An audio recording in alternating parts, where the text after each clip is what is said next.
Connect होना चाहते हैं और चाहते हैं कि कोर्स में जुड़कर एक बार पूरा सिलेबस पढ़ लिया जाए कंप्लीट लेटेस्ट पैटर्न के अकॉर्डिंग, तो आप जुड़ सकते हैं इस पर्टिकुलर कोर्स से। Videos, PDF, mock test, theory, concept, topic wise सब कुछ यहां पर देखने को मिलेगा। और ये पर्टिकुलर कोर्स आपको कैसे मिलेगा? अरोड़ा एजुकेटर एप्लीकेशन को इंस्टॉल कर लीजिएगा गूगल प्ले स्टोर या iOS स्टोर की मदद से, फिर आप इस कोर्स से कनेक्ट कर सकते हैं। लिंक आपको डिस्क्रिप्शन बॉक्स में और कमेंट बॉक्स में भी मिल जाएगा। कोई डाउट है, कुछ क्वेश्चन है, कुछ पूछना चाहते हैं कोर्स के रिगार्डिंग, तो दिए गए नंबर पे व्हाट्सएप भी आप कर सकते हैं। क्लियर है? चलिए बिना किसी देरी के शुरू करते हैं आज के सेशन के साथ। प्रीवियस सेशन में हमने एक क्वेश्चन आपसे पूछा था मैराथन 1 में, क्वेश्चन नंबर 61 ऑफ मैराथन 1। क्या था ये question? The deleted mail in Gmail account goes in which folder? Gmail account में डिलीट किया हुआ मेल किस फोल्डर में जाता है? और इसका करेक्ट आंसर है ट्रैश फोल्डर। तो आप सभी ने बिल्कुल सही जवाब दिया, दैट इज ट्रैश। और कितने दिन के लिए ट्रैश में रहता है? 30 डेज के लिए, 30 दिन तक। और 30 दिन के बाद ऑटोमेटिकली ट्रैश से भी वो मेल डिलीट हो जाता है जिसको हम डिलीट करते हैं। क्लियर हो गया? स्पैम क्या होता है? Unsolicited mail, unwanted mail, junk mail, अनचाहे मेल को बोलते हैं स्पैम। ड्राफ्ट क्या होता है? वो मेल जो हम लिख के रखते हैं लेकिन भेजते नहीं हैं, that is called draft. Receipt कुछ होता नहीं है। क्लियर है? चलिए आज के सेशन का पहला क्वेश्चन ये रहा। सेशन के लास्ट में मुझे कमेंट करके बताइएगा कि आउट ऑफ 60 आपने कितने क्वेश्चन सही किए। पहला क्वेश्चन पढ़िए। Machine learning through trial and error is called. परीक्षण और त्रुटि के माध्यम से मशीन लर्निंग को क्या कहा जाता है? Supervised learning, unsupervised learning, semi supervised learning model या रीइंफोर्समेंट लर्निंग। हम लोग जानते हैं कि मशीन लर्निंग कितने प्रकार की है? 4 प्रकार की, सुपरवाइज्ड, अनसुपरवाइज्ड, सेमी सुपरवाइज्ड और रीइंफोर्समेंट। ट्रायल एंड एरर ये किस में आता है? ट्रायल एंड एरर का मतलब या तो हम ट्राई करेंगे या एरर आ जाएगी, या तो हम सही करेंगे या तो गलत करेंगे, लेकिन ट्राई तो करेंगे। अगर ट्राई करने पर सही हुआ है ना, आप एग्जाम दे रहे हैं, आप पढ़ रहे हैं, तो ये ट्रायल एंड एरर मेथड ही तो है कि आपने जो पढ़ा वो एग्जाम में आ गया तो सिलेक्शन हो गया, और जो आपने पढ़ा वो नहीं आया, ऐसा तो हो नहीं सकता है ना। मान लेते हैं बाई चांस, तो क्या होगा? उस केस में आप फिर से एक बार मेहनत करेंगे। यस, तो ये क्या है? ट्रायल एंड एरर मेथड है और इसे क्या बोलते हैं? Reinforcement learning. रीइंफोर्समेंट लर्निंग क्या होता है आप जानते हैं। इसमें अगर मशीन अच्छा परफॉर्म करती है तो उसको प्राइज दिया जाता है, और अगर मशीन अच्छा परफॉर्म नहीं करती तो उसको पनिशमेंट देने का भी रूल है। अब इसे हम लोग क्या बोलते हैं? ट्रायल एंड एरर बोलते हैं, प्राइज या पनिशमेंट बोल सकते हैं। This is called reinforcement learning.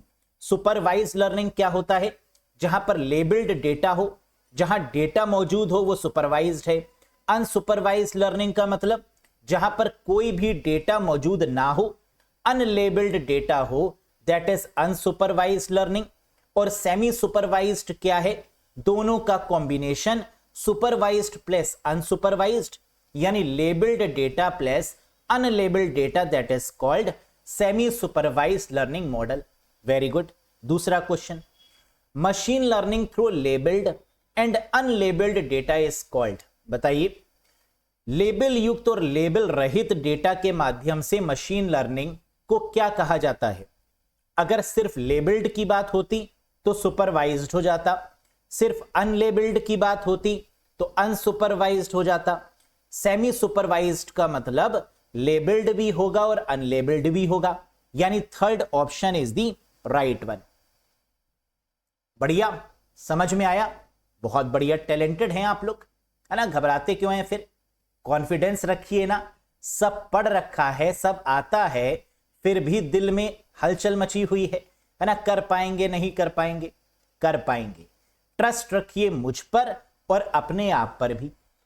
Talented हैं आप, घमंड नहीं करते, लेकिन तीसरा क्वेश्चन देखो, which type of machine learning algorithm aims to mimic the process of human learning. किस प्रकार की मशीन लर्निंग एल्गोरिथम का उद्देश्य मानव सीखने की प्रक्रिया की नकल करना है। कह रहे इन चारों में से ऐसा कौन सा मेथड है मशीन लर्निंग का, ऐसा कौन सा टाइप है मशीन लर्निंग का जो हमारी तरह बिहेव करता है, जो हमारी तरह सीखता है।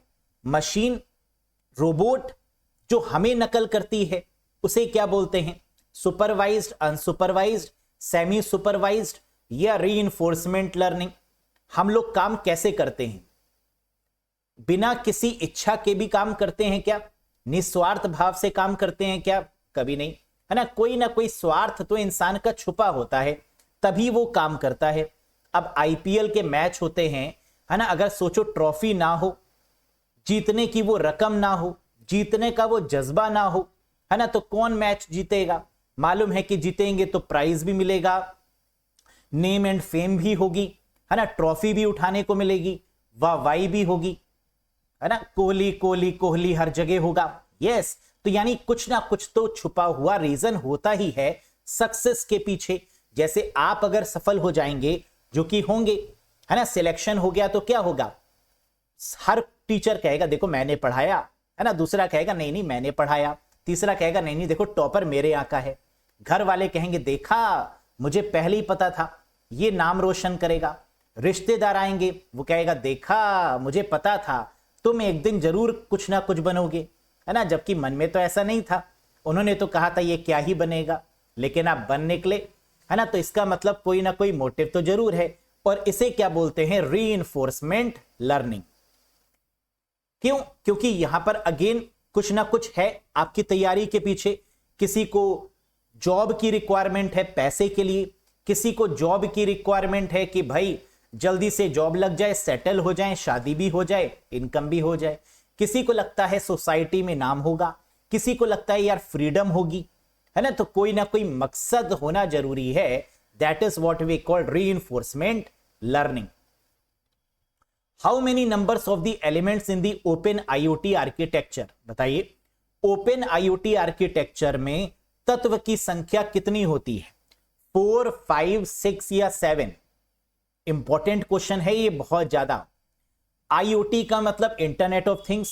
आईओटी का जो आर्किटेक्चर है वो कैसा है? ओपन आर्किटेक्चर है, खुला आर्किटेक्चर है। और इसमें कितने नंबर ऑफ एलिमेंट होते हैं? That is 7 element.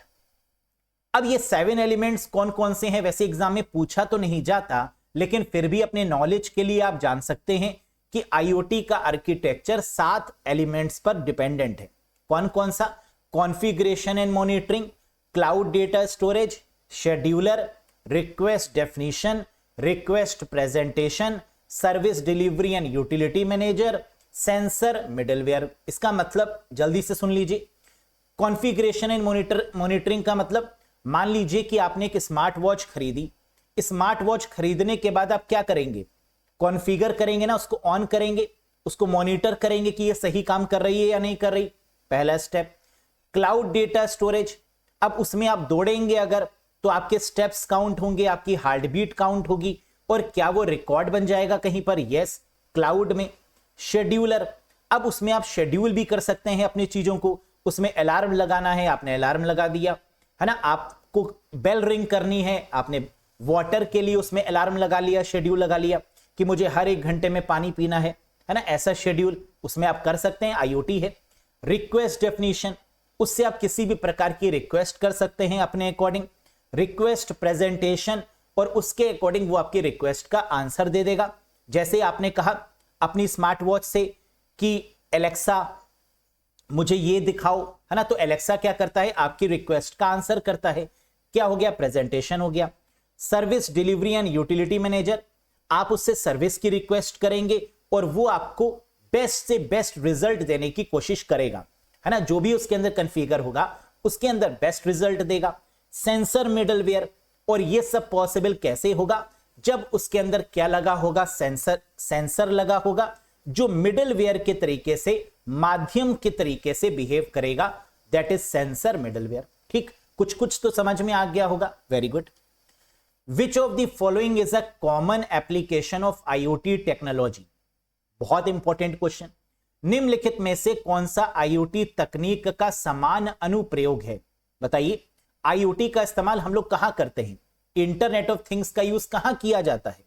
Automated email system, email system को ऑटोमेटिक करने के लिए, voice activated shopping, shopping voice के द्वारा करने के लिए, स्मार्ट होम्स के लिए, या टेक्स्ट मैसेजिंग के लिए?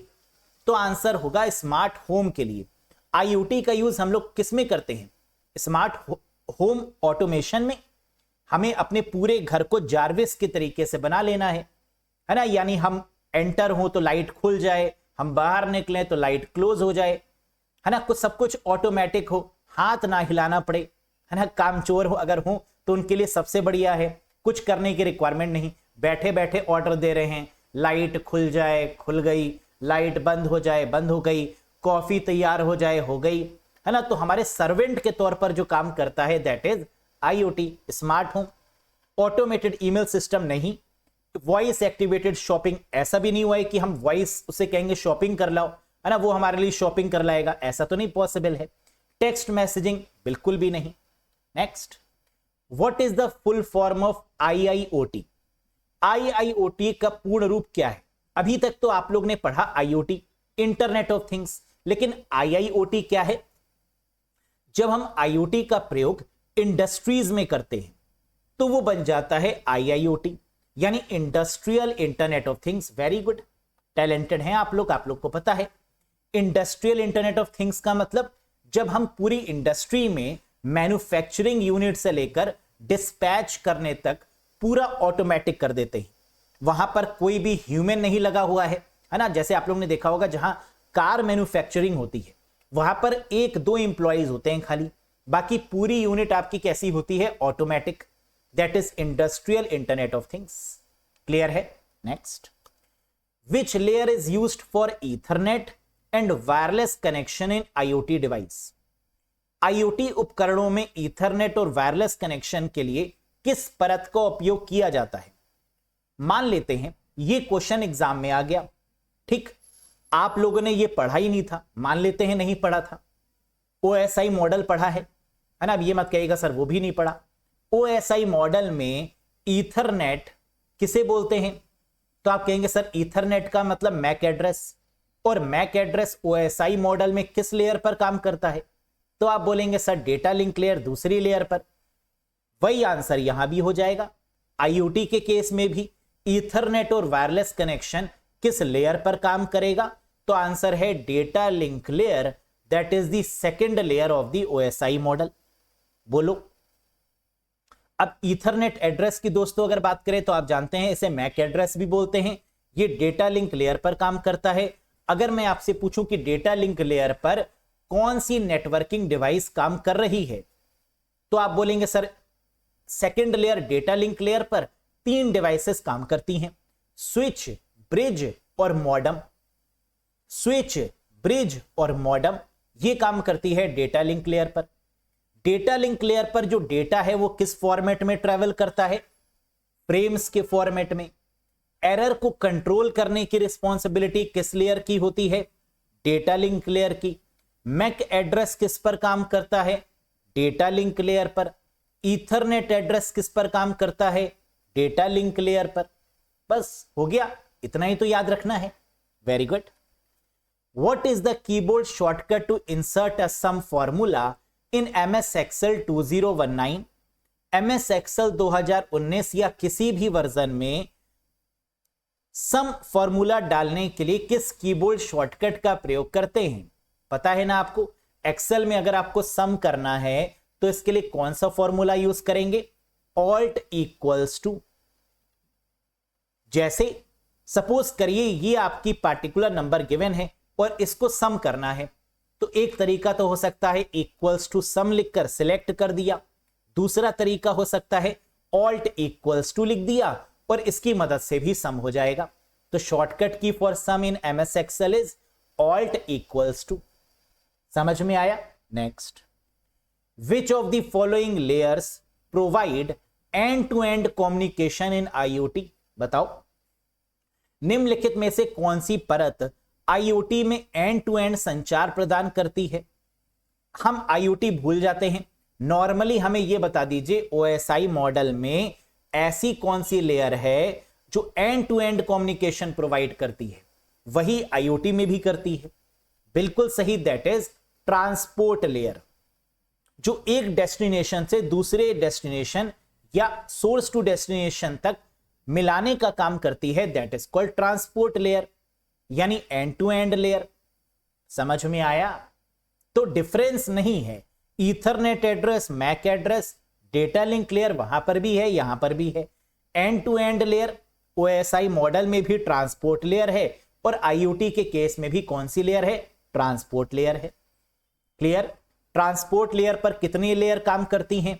दो, एक टीसीपी और एक यूडीपी, ट्रांसमिशन कंट्रोल प्रोटोकॉल और यूजर डेटाग्राम प्रोटोकॉल। टीसीपी कैसी प्रोटोकॉल है? Connection oriented. यूडीपी कैसी प्रोटोकॉल है? कनेक्शनलेस। कौन सी फास्ट है, कौन सी स्लो? टीसीपी फास्ट है या यूडीपी फास्ट है? वेरी गुड, यूडीपी फास्ट है, टीसीपी स्लो है। लेकिन यूडीपी का सबसे इंपॉर्टेंट फीचर क्या है? यूडीपी आपकी फास्ट काम करती है लेकिन रिलायबल नहीं है। टीसीपी स्लो काम करती है, एक्नॉलेजमेंट देती है, वादा करती है कि डेटा पहुंच जाएगा, लेकिन स्लो काम करती है। मालूम है ना? भूले तो नहीं? कनेक्शन ओरिएंटेड और connectionless. Connection oriented TCP, transmission control protocol, और कनेक्शन लेस में आ जाता है यूडीपी, यूजर डेटाग्राम प्रोटोकॉल। और ये दोनों प्रोटोकॉल किस लेयर पर काम कर रही हैं? ट्रांसपोर्ट लेयर पर। Very good, next. Which of the following topology is used for Zigbee smart energy? Zigbee smart energy के लिए निम्नलिखित में से कौन सी टोपोलॉजी का उपयोग किया जाता है? अब मैंने देखो आपको बताया भी था, क्या आईओटी की जब हम बात करते हैं, इंटरनेट ऑफ थिंग्स की जब हम बात करते हैं, तो वहां पर ब्लूटूथ का यूज ना करके हम जिग्बी का इस्तेमाल कर रहे हैं। क्यों? क्योंकि जिग्बी जो है वो लो पावर पर काम करती है और आपकी मोबाइल की बैटरीज को खर्च होने से बचाती हैं, जबकि ब्लूटूथ में वो कंजप्शन बहुत फास्ट होता है, जिग्बी में ऐसा नहीं होता। इसलिए होम ऑटोमेशन हो, है ना, ज्यादातर ब्लूटूथ की जगह पर किसका यूज किया जा रहा है? जिग्बी का। इतनी बात समझ में आई? जिग्बी स्मार्ट एनर्जी किस टोपोलॉजी पे काम करती है? टोपोलॉजी का मतलब फिजिकल और logical arrangement of computer over a network. Network में कंप्यूटर्स को फिजिकली या लॉजिकली कैसे लगाएं, इसी को बोलते हैं टोपोलॉजी। समझ में आया? और जिग्बी किस टोपोलॉजी पर काम करती है? जिग्बी स्मार्ट एनर्जी काम करती है स्टार टोपोलॉजी पर। कैसे याद रखें? जिग्बी में स्मार्ट, स्मार्ट किससे शुरू है? एस से, और ये कौन सी टोपोलॉजी होगी? Star topology. अब देखो डिफरेंस है, अगर क्वेश्चन में सिर्फ इतना पूछा गया होता कि जिग्बी किस टोपोलॉजी पर काम करती है, तो आंसर हो जाता मैश। जिग्बी स्मार्ट एनर्जी किस पर काम करती है, तो हो जाएगा स्टार।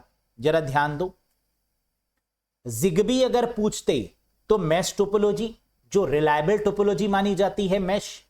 जिग्बी स्मार्ट एनर्जी अगर पूछेंगे तो स्टार टोपोलॉजी होगा। याद हो गया दोनों? समझ में आ गई बात? अब यहां पर जरा एक नजर डालो, लॉन्ग रेंज, जो आपकी आईओटी की लॉन्ग रेंज नेटवर्क है, उसमें कौन कौन सी प्रोटोकॉल काम कर रही हैं? Bluetooth, Zigbee, LORA, LTE, long term evolution, Z wave और वाईफाई। ये सब आपकी कैसी हैं? लॉन्ग रेंज प्रोटोकॉल हैं आईओटी के केस में। Clear? Next. Which Microsoft operating system released after Windows Vista? एक क्वेश्चन तो 100% आएगा ही आएगा इस पर बेस्ड। अब वो कुछ भी आ सकता है, आपको सीक्वेंस याद होना चाहिए। विंडोज विस्टा के बाद कौन सा माइक्रोसॉफ्ट ऑपरेटिंग सिस्टम जारी किया गया?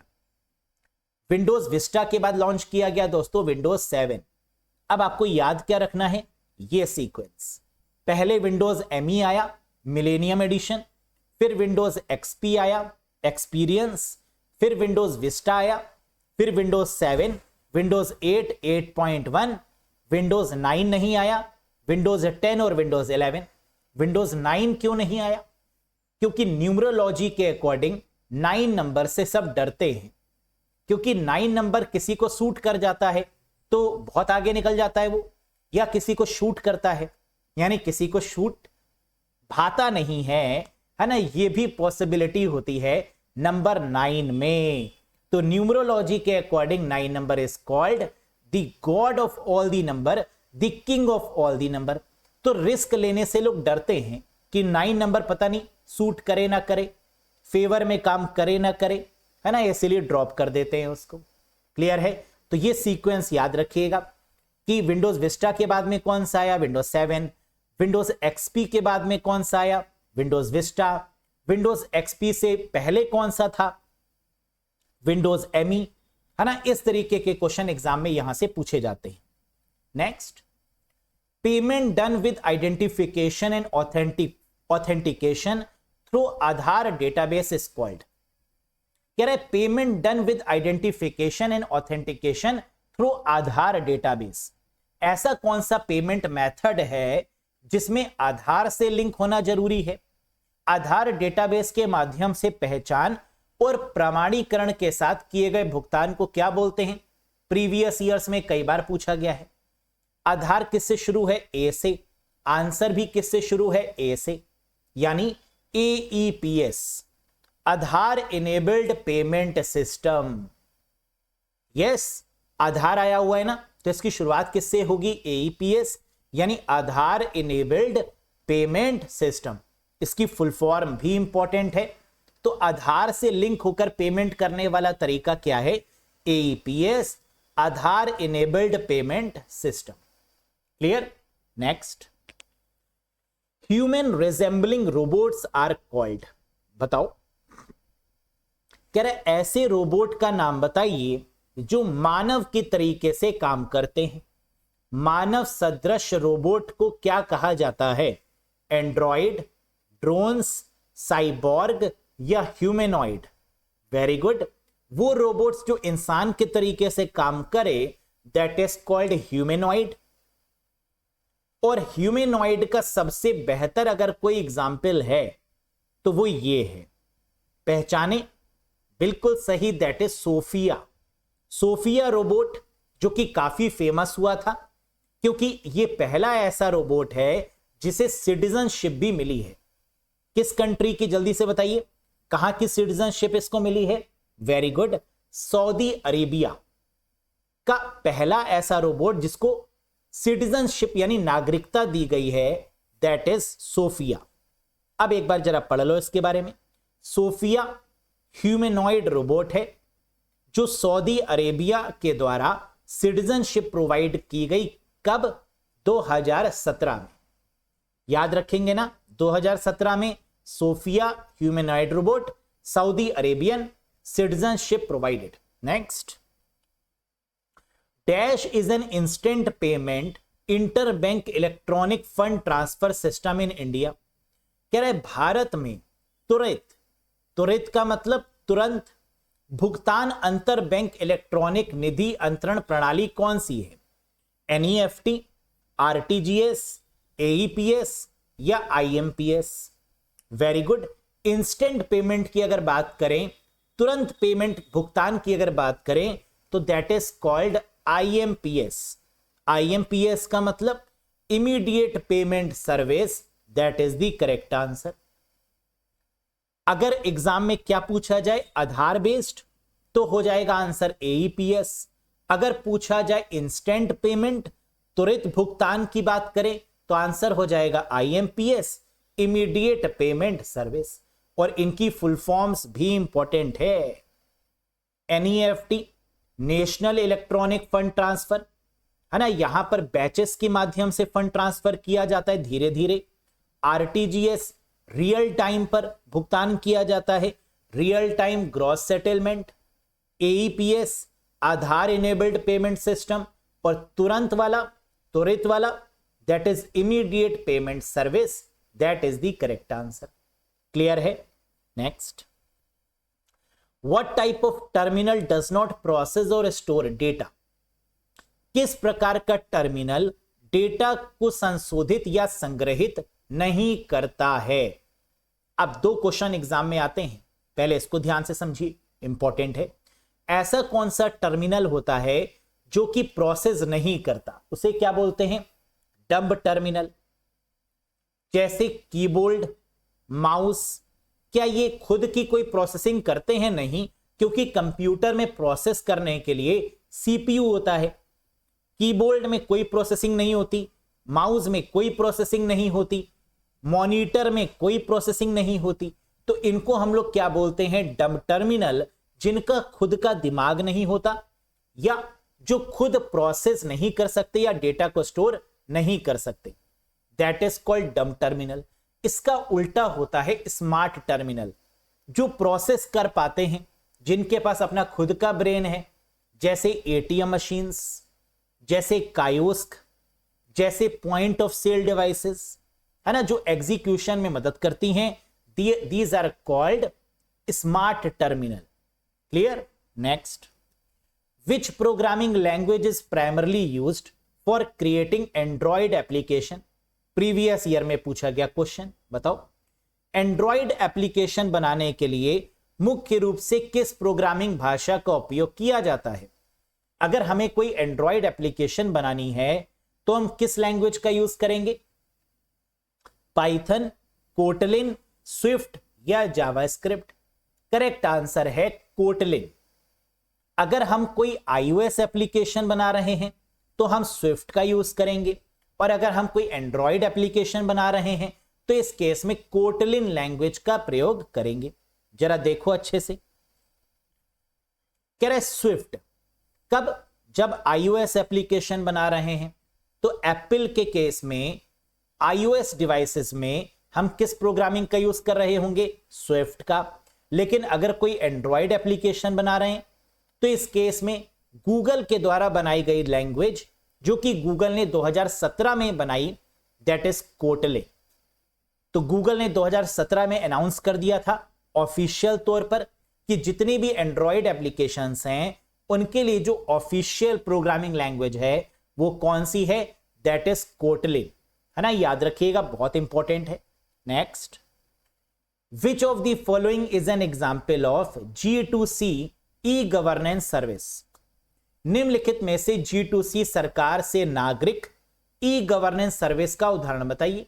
Government to citizen, income tax department filling return, online railway reservation between government agencies, digital communication between two government offices, business to business ecommerce platform. क्या होगा answer? बिल्कुल सही, and the correct answer is income tax department filling return. सरकार citizenship यानी नागरिक से क्या लेती है?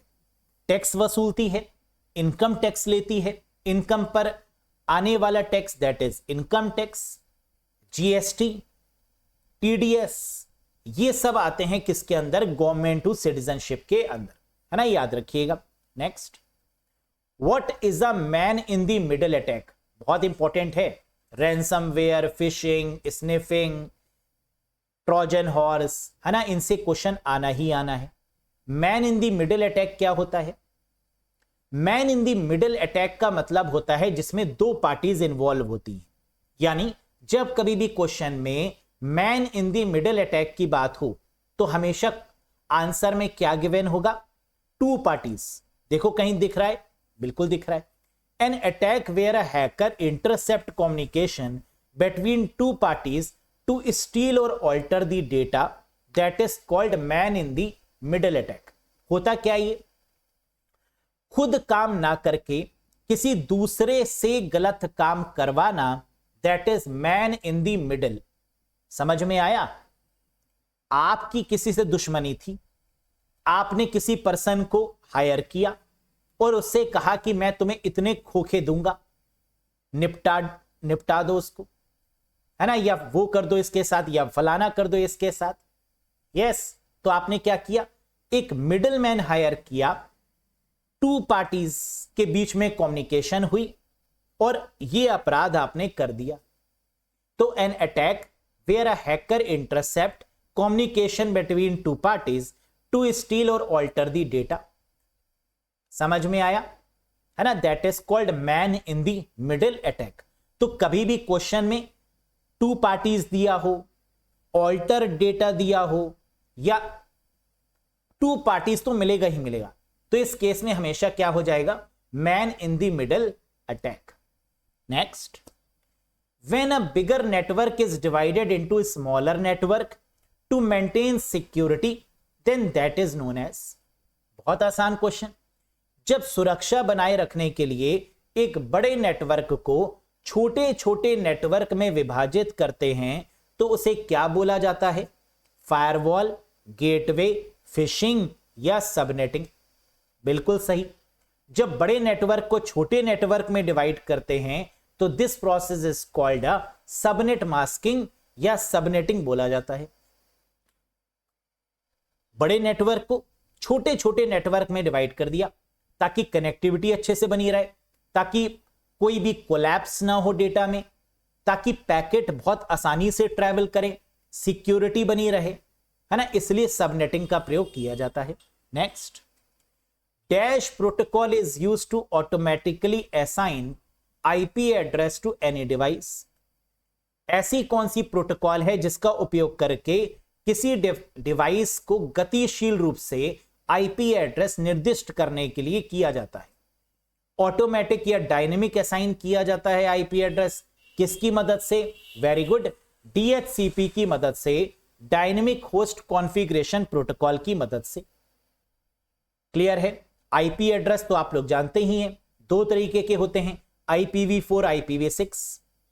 UDP user datagram protocol connectionless protocol है। DHCP dynamic host configuration protocol जो आईपी एड्रेस को ऑटोमेटिक या डायनेमिक अलॉट करेगी। एफटीपी का मतलब फाइल ट्रांसफर प्रोटोकॉल, जहां पर अपलोडिंग और डाउनलोडिंग की जाएगी with the help of FTP. Next, a dash is a device that allows computer and other devices to communicate with each other over telephone lines, cable lines और satellite connection। Dash एक उपकरण है जो computer और अन्य उपकरणों को telephone लाइनों, केबल लाइनों या उपग्रह कनेक्शन पर एक दूसरे के साथ संचार करने की अनुमति देता है। इसे क्या बोलते हैं? हब, रिपीटर, मॉडेम या ऑल ऑफ दीज? आपको क्या दिखा क्वेश्चन में? Telephone lines. टेलीफोन लाइंस में यूज होने वाली जो डिवाइस है वो कौन सी है? डायल अप कनेक्शन जिसको बोलते हैं, that is modem. Modulator and demodulator, याद आया? Slowest internet connection, dial up connection. और डायल अप कनेक्शन कैसा कनेक्शन है? जिसमें टेलीफोन लाइंस का यूज हो रहा है। और टेलीफोन लाइंस में जो डिवाइस यूज करेगी वो कौन सी होगी? मॉडेम। मॉडेम किस लेयर पर काम करेगा OSI मॉडल में? जल्दी से बताइए। Very good, data link layer पर। अभी बताया था पीछे, स्विच, ब्रिज या मॉडेम। मॉडेम पहले किस पर काम करता था? फिजिकल लेयर पर। लेकिन अब किस पर काम कर रहा है? डेटा लिंक लेयर पर, क्योंकि मॉडेम का भी मैक एड्रेस हो चुका है ना। तो अब ये किस पर काम करेगा? मैक एड्रेस पे, यानी डेटा लिंक लेयर पे। समझ में आया? Next, what is the IEEE standard for Ethernet? Ethernet का IEEE स्टैंडर्ड क्या है? IEEE 802.3, that is for the Ethernet purpose. मालूम है ना आपको? IEEE की फुल फॉर्म क्या है?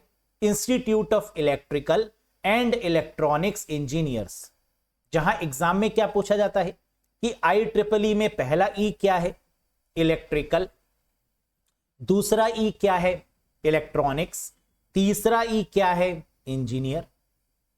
IEEE स्टैंडर्ड जानते हैं ना, 802.4 टोकन बस के लिए यूज होता है। कैसे याद करवाया था आप लोगों को? बस में कितने पहिए हैं? ऐसे याद रखिए कि बस में 4 पहिए होते हैं। अब ये मत कहिएगा सर 6 भी होते हैं, है ना। तो बस में कितने टायर्स? 4। 802.4 टोकन बस हो गया। 802.11 क्या हो गया? वाईफाई। 802.15 क्या हो गया? Personal area network, pan. कैसे याद किया था? 15 रुपए का पान। तो 15 में क्या हो जाएगा? पर्सनल एरिया नेटवर्क हो जाएगा। याद आ रहा है ना? टोकन रिंग 802.5, 5 उंगलियों में अंगूठी पहननी है, रिंग पहननी है, तो 802.5 क्या हो गया? टोकन रिंग हो गया। सब याद है आप लोगों को? चलिए एक बार देख लो फिर से। 802.4 का मतलब टोकन बस, बस के 4 पहिए। ईथरनेट हो गया 802.3। 802.11 क्या हो गया? वाईफाई, वायरलेस फिडेलिटी, ये तो कॉमन है। 15 रुपए का पान यानी पर्सनल एरिया नेटवर्क, PAN 802.15। और यहां से क्वेश्चन आएगा ही आएगा, है ना। IEEE स्टैंडर्ड बहुत पूछे जाते हैं एग्जाम में। Next, the PDU of the transport layer is preferred to as a dash in the OSI model.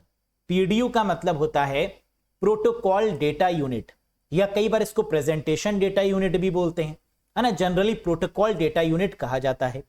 तो कह रहे ट्रांसपोर्ट लेयर पर जो डेटा है वो किस फॉर्मेट ट्रैवल करेगा? बिट में, फ्रेम्स में, पैकेट में या सेगमेंट में?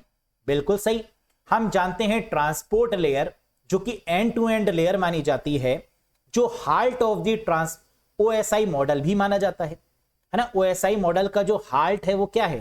ट्रांसपोर्ट लेयर है। Very good. ट्रांसपोर्ट लेयर की बात करें तो इसमें डेटा को कैसे फॉर्म भेजते हैं? सेगमेंट के फॉर्मेट में, यानी the correct answer is segment. अब जरा एक बार देखो यहां पर OSI मॉडल में कितनी लेयर होती हैं? 7। कौन कौन सी? पहली लेयर फिजिकल लेयर, दूसरी डेटा लिंक, तीसरी नेटवर्क, चौथी ट्रांसपोर्ट, पांचवी सेशन, छठी प्रेजेंटेशन और सातवीं एप्लीकेशन। कैसे याद कराया था आपको? आप ST नहीं दे पाएंगे, ऐसे याद कराया था ना। AP आप ST नहीं दे पाएंगे, या नॉर्मली याद रखो, पहली लेयर फिजिकल है, फिर डेटा लिंक है, फिर नेटवर्क है, फिर ट्रांसपोर्ट है, फिर स्पा, सेशन, प्रेजेंटेशन और एप्लीकेशन है। अब फिजिकल लेयर में जो डेटा ट्रैवल होता है वो किस फॉर्मेट में होगा? बिट्स के फॉर्मेट में। लेकिन हैकर आता है और कहता है ये बिट मुझे दे दो ठाकुर, बिट को हैक कर ले जाता है 01 के फॉर्मेट में। डेटा लिंक लेयर में कहा गया अच्छा बिट हैक कर ली गई, अब डेटा को फ्रेम्स के फॉर्मेट में भेजा जाए, है ना। फिर फ्रेम के फॉर्मेट में डेटा को भेजा जाने लगा। फिर हैकर आया, कहता है ये फ्रेम मुझे दे दो ठाकुर, फ्रेम भी हैक कर लिया। फिर नेटवर्क लेयर पर डेटा को पैकेट के फॉर्म में भेजा जाने लगा, बंद करके पैकेट्स में। फिर हैकर आया, कहता है ये पैकेट हमें दे दो ठाकुर। फिर ट्रांसपोर्ट लेयर में सेगमेंट के फॉर्मेट में भेजा जाने लगा, सेगमेंट को भी हैक कर लिया। फिर डेटा को इंक्रिप्टेड फॉर्म में कर और डेटा के फॉर्मेट में रखकर भेजा जाने लगा, जो कि काफी सिक्योर रहा। समझ में आया? तो फिजिकल लेयर की PDU क्या हो गई? Protocol data unit, bits. Data link layer में डेटा कैसे भेजा जाता है? फ्रेम्स के फॉर्मेट में। नेटवर्क में पैकेट्स, ट्रांसपोर्ट लेयर पे सेगमेंट, और सेशन, प्रेजेंटेशन और एप्लीकेशन में डेटा डेटा डेटा के माध्यम से। क्लियर है? Next, which topology requires a multi point connection? ऐसी कौन सी टोपोलॉजी है जिसमें मल्टी पॉइंट कनेक्शन का इस्तेमाल किया जाता है? Very good. Multi point connection का मतलब एक केबल और उस केबल के थ्रू कई सारे कंप्यूटर, प्रिंटर, फैक्स मशीन सबको जोड़ दिया गया। That is called multi point connection. ये किसकी बात हो रही है?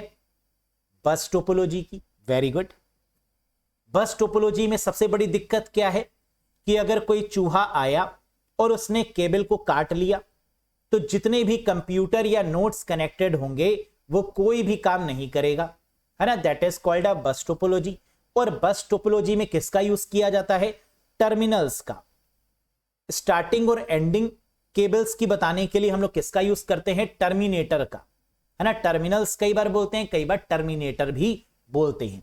तो टर्मिनल्स या टर्मिनेटर का यूज करते हैं to show the starting and ending point of the cable. और यहां पर ज्यादातर हम लोग कोएक्सियल केबल का प्रयोग करते हैं। क्लियर है? Next, a device that connect network with different protocol is called. जल्दी से बताओ, एक उपकरण जो विभिन्न प्रोटोकॉल के साथ नेटवर्क को जोड़ता है उसे क्या बोलते हैं? स्विच, हब, गेटवे या प्रॉक्सी सर्वर?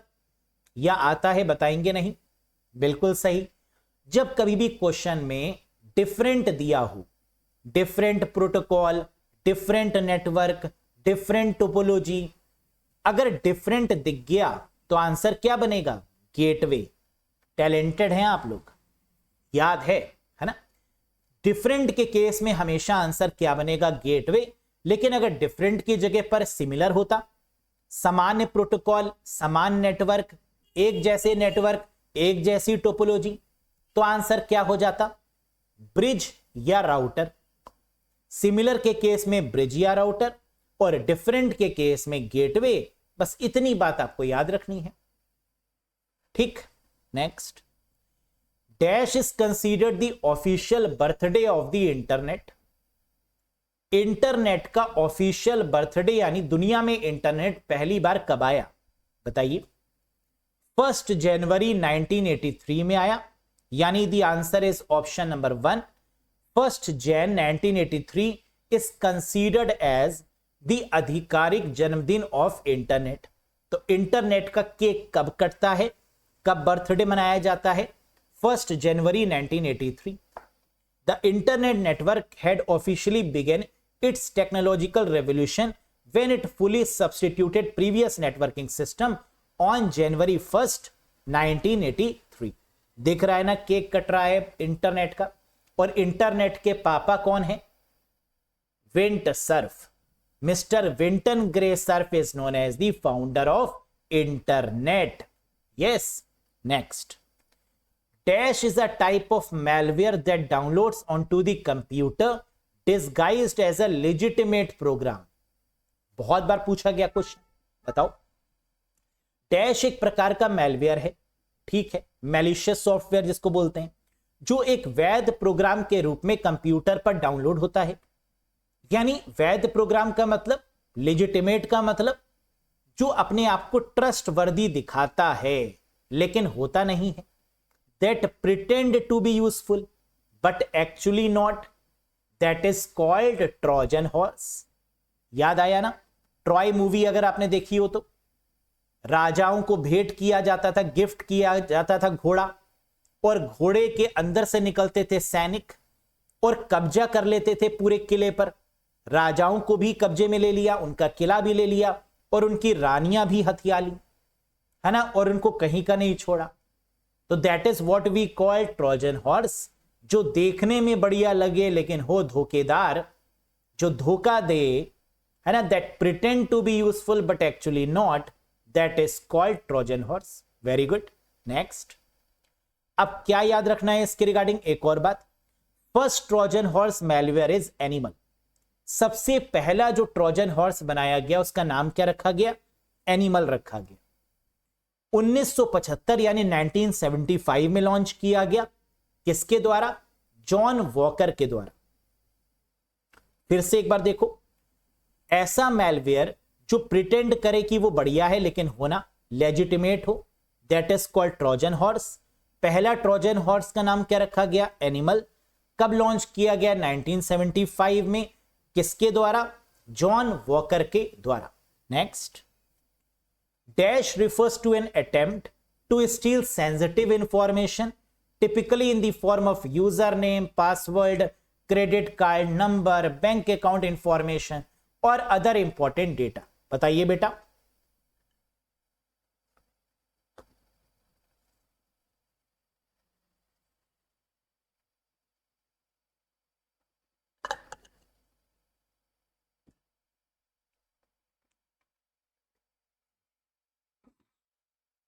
कह रहा है डैश आमतौर पर उपयोगकर्ता नाम, password, credit card number, bank खाते की जानकारी या अन्य महत्वपूर्ण डेटा के रूप में संवेदनशील जानकारी चुराने का प्रयास करता है, उसे क्या बोलते हैं? Very good, and that is called a phishing attack. Fishing का मतलब क्या होता है? जो यूजर नेम पासवर्ड को चुराए, क्रेडिट कार्ड को चुराए, बैंक अकाउंट इंफॉर्मेशन को चुराए, या एक डुप्लीकेट वेबसाइट बनाने की कोशिश करे, फॉल्सिफिकेशन ऑफ डेटा, धोखाधड़ी से डेटा को लेने की कोशिश करे, that is called a phishing attack, है ना। ऐसे अटैक को बोलते हैं phishing. Next, dash is a free antivirus software specially designed to protect Windows computers. एक निःशुल्क एंटीवायरस सॉफ्टवेयर का नाम बताइए।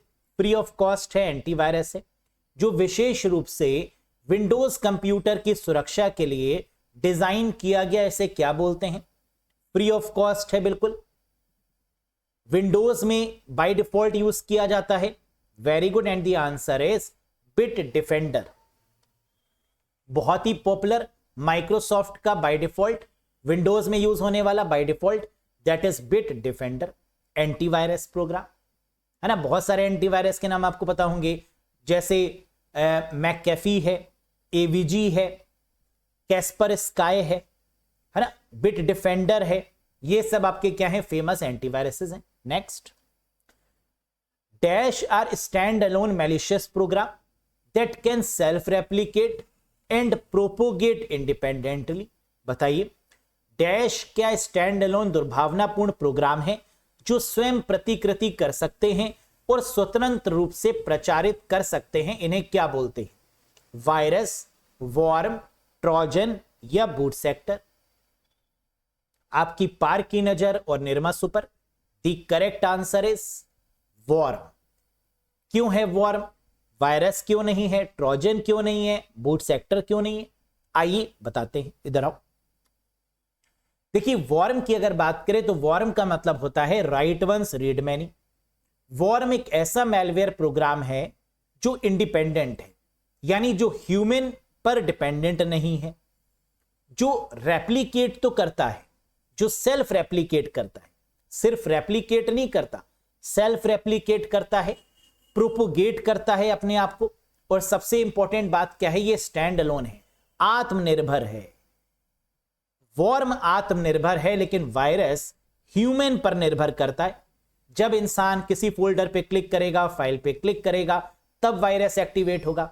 लेकिन वॉर्म भाई साहब अपने मन मर्जी के मालिक हैं, स्टैंड अलोन हैं, स्वतंत्र हैं। समझ में आया? यही डिफरेंस है।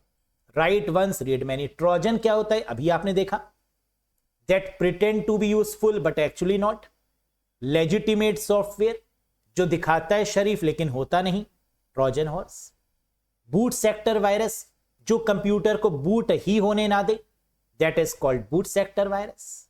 नेक्स्ट, पहला वायरस क्रीपर, पहला एंटीवायरस रीपर, और जो एंटीवायरस को किल कर दे, जल्दी से बताइए, that virus that kill antivirus is called what?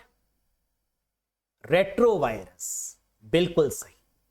देखिए, सब जानते हैं आप लोग, बस जितनी बार चीजें रिवाइज होंगी उतनी बार चीजें फिल्टर होंगी, है ना। तो रिवीजन इज मस्ट। जितनी बार रिवाइज कर सकते हैं उतनी बार करिए, क्योंकि revision is the key to success. और एक चीज और इंपॉर्टेंट, एग्जाम में जब जाएं तो ज्यादा डिस्कशन ना करें, है ना। जब एग्जाम के हॉल के बाहर आप लोग खड़े होते हैं ना, तो बहुत डिस्कशन करते हैं चीजों को लेकर, और उस डिस्कशन में आधी चीजें तो भूल जाते हैं आप, पढ़ा लिखा, और अंदर पहुंचते हैं ऐसे ही। तो जितना पढ़ा हुआ है वो दिमाग में रखकर, मुंह शांत रख के, बिना एक्स्ट्रा बातें किए एग्जाम हॉल में जाएं, ताकि जितना स्टोर है वहां पर निकाल पाए, है ना। लेकिन अगर बातों में सारी एनर्जी कर देंगे तो फिर एक ही चीज होगी, या तो बातें कर लीजिए या तो सिलेक्शन कर लीजिए, है ना। तो कम बातें किए, बिल्कुल साइलेंट, एग्जाम हॉल में प्रवेश, पेपर खुला, दिया, आके बता दिया सचिन सर को कि sir thank you so much, सब आ गया, सारा कराए, बस इतना बोलना होता है। फिर सर सिलेक्शन हो गया, बस इतना बोलना होता है। यस, चलो। The first documented ransomware attack known as, बताइए, पहला प्रलेखित रैंसमवेयर हमला किस नाम से जाना जाता है? रैंसमवेयर का मतलब जो किसी फाइल और फोल्डर को ताला लगा दे, ऐसा attack is called ransomware attack. Encrypt कर देना फाइल्स एंड फोल्डर्स को, that is called ransomware attack. और पहला रैंसमवेयर का नाम बताइए। एड्स ट्रोजन, बिल्कुल सही। पीसी साइबॉर्ग, बिल्कुल सही। तो जो पहला रैंसमवेयर अटैक है, इसे दो नाम से जाना जाता है। कई बार इसको एड्स ट्रोजन भी बोलते हैं, कई बार इसको पीसी साइबॉर्ग भी बोलते हैं। वानाक्राई, क्या ये भी रैंसमवेयर है? यस, ये फेमस रैंसमवेयर अटैक है, पहला नहीं है। वानाक्राई बहुत ही फेमस अटैक हुआ था, जिसने कई कंट्रीज को अपने कब्जे में ले लिया था, इनक्रिप्ट कर दिया था। अब एक क्वेश्चन एग्जाम में और आता है कि रैंसमवेयर डेटा को क्या करता है? Encrypt, decrypt, both of these या नन ऑफ दीज? फिर से बताओ, रैंसमवेयर फाइल्स को, डेटा को क्या करता है? Encrypt, decrypt, both of these या none of these? Correct answer है इनक्रिप्ट, बोथ ऑफ दीज नहीं। रैंसमवेयर क्या है? अटैक है, ये ताला लगाता है। जब पैसे मिल जाते हैं, इसको फिरौती मिल जाती है, तो ये अनलॉक कर देता है यानी डिक्रिप्ट कर देता है। लेकिन जो रैंसमवेयर अटैक है, इसका नेचर क्या डिक्रिप्ट करने का है? नहीं, इनक्रिप्ट करने का है। तो ransomware attack is always encrypt in nature. ये इनक्रिप्ट करता है, ताला लगाता है, लेकिन जैसे ही सामने वाले से फिरौती की रकम मिल जाती है, ताला खुल जाता है ना। कहता ले लीजिए, ये रही आपकी फाइल्स एंड फोल्डर्स, ऐश करिए। समझ में आया? Very good. Next, which shortcut key is used in MS Word 2021 to switch the text between upper case, lower case and title case? हम लोग जानते हैं MS Word हो, एक्सेल हो या पावर पॉइंट हो, इसमें चेंज केस होते हैं, जैसे lower case, upper case, capitalize each word, sentence case, toggle case, है ना। ये सब चेंज केस होते हैं और इनकी शॉर्टकट की क्या होती है? Shift plus F3। Very very important. कितने तरीके के चेंज केस होते हैं MS Word, एक्सेल या पावर पॉइंट में? तो आंसर है सेंटेंस, लोअर, अपर, कैपिटलाइज और टॉगल, यानी 5 तरीके के। जब हम MS Word ओपन करते हैं तो हमें कैपिटल ए और स्मॉल ए का ऑप्शन मिलता है होम टैब पर, इसी का मतलब होता है चेंज केस। और ये कितने तरीके के होते हैं? 5। और इसकी जो शॉर्टकट की है वो क्या है? Shift plus F3। Very good. Next, the circuit used to store 1 bit of data is called? बताइए, ऐसा कौन सा सर्किट है जो 1 बिट डेटा को स्टोर करता है? 1 बिट का मतलब 0 और 1। 0 और 1 कंप्यूटर में कहां स्टोर होता है? इनकोडर में, डिकोडर में, फ्लिप फ्लॉप में या रजिस्टर में? Very good. The correct answer is flip flop. 0 और 1 को स्टोर करने के लिए क्या बना है? Flip flop. फ्लिप फ्लॉप के कलेक्शन को क्या बोलते हैं? रजिस्टर। और सबसे फास्टेस्ट मेमोरी कौन सी होती है? रजिस्टर। सबसे फास्टेस्ट रजिस्टर, इसके बाद कैशे, उसके बाद रैम। सबसे ऊपर कौन सी होती है? रजिस्टर। रजिस्टर ऑप्शन में नहीं है तो क्या हो जाएगा? Cache memory. कैशे नहीं है, रैम। और फिर इसके बाद आ जाती है स्लोएस्ट मेमोरी, जैसे हार्ड डिस्क है, SSD है ना। ये कंपैरेटिवली क्या होती है? स्लोएस्ट होती है। लेकिन अगर हार्ड डिस्क और SSD में कंपेयर करें तो SSD फास्टेस्ट होगी, है ना। सॉलिड स्टेट ड्राइव, जिससे एग्जाम में काफी क्वेश्चन बने थे। क्लियर है? तो the circuit used to store 1 bit of data is called flip flop. लेकिन अगर इंटरनेट पर आपने फ्लिप फ्लॉप सर्च किया तो स्लीपर्स आ जाएंगी, है ना, क्योंकि स्लीपर्स को जो पैरों में पहनते हैं, है ना, that is also called as flip flop. लेकिन यहां पर 0 और 1 जहां स्टोर होते हैं, that is called flip flop. Next, what makes up an SSD? SSD किससे बनी होती है? SSD का मतलब solid state drive. Hard disk की जगह या हार्ड ड्राइव की जगह पर हम लोग क्या यूज कर रहे हैं आजकल? SSD, क्योंकि ये काफी फास्ट है हार्ड डिस्क के कंपैरिजन में। और ये फ्लैश मेमोरी में आती है। फ्लैश मेमोरी कितने तरीके की होती है? 3 तरीके की। कौन कौन सी? मेमोरी कार्ड, SSD और पेन ड्राइव। ये तीनों फ्लैश मेमोरी होती हैं। तो what makes up an SSD? Flash controller. क्या SSD में फ्लैश कंट्रोलर होता है? हां। NAND flash memory chip. क्या नैंड फ्लैश मेमोरी चिप भी होती है? जी हां। नैंड गेट, जिसे यूनिवर्सल गेट बोलते हैं। EEPROM and DRAM। जी हां। तो करेक्ट आंसर बनेगा ऑल ऑफ दीज, यानी SSD में फ्लैश कंट्रोलर भी होगा, नैंड फ्लैश मेमोरी चिप भी लगी होती है, EEPROM electrically erasable programmable read only memory भी है, डायनेमिक रैम लगी होती है। That is what we called SSD, solid state drive. Next, SSD data transfer speed measured in? कह रहे SSD की डेटा ट्रांसफर गति किस में नापी जाती है? फ्लॉप्स में, RPM में, बाइट्स पर सेकेंड में या ऑल ऑफ दीज में? बताओ। Very good. आपकी पार की नजर और Nirma super. The correct answer is bytes पर सेकेंड। एसएसडी यानी सॉलिड स्टेट ड्राइव की जो स्पीड है वो किसमें नापते हैं? गीगाबाइट, टेराबाइट, इनमें नापी जाती है। तो आंसर क्या होगा? बाइट्स पर सेकेंड। फ्लॉप किसकी स्पीड होती है? सुपर कंप्यूटर की। सुपर कंप्यूटर की स्पीड किसमें नापी जाती है? फ्लॉप्स में, फ्लोटिंग पॉइंट ऑपरेशंस पर सेकेंड में। आरपीएम किसकी स्पीड होती है? हार्ड डिस्क की। रेवोल्यूशंस पर मिनट, हार्ड डिस्क की स्पीड को किसमें नापते हैं? आरपीएम में। क्लियर है? ये बातें याद रखनी पड़ेंगी, इंपॉर्टेंट है। Next, email works on the dash layer of OSI model.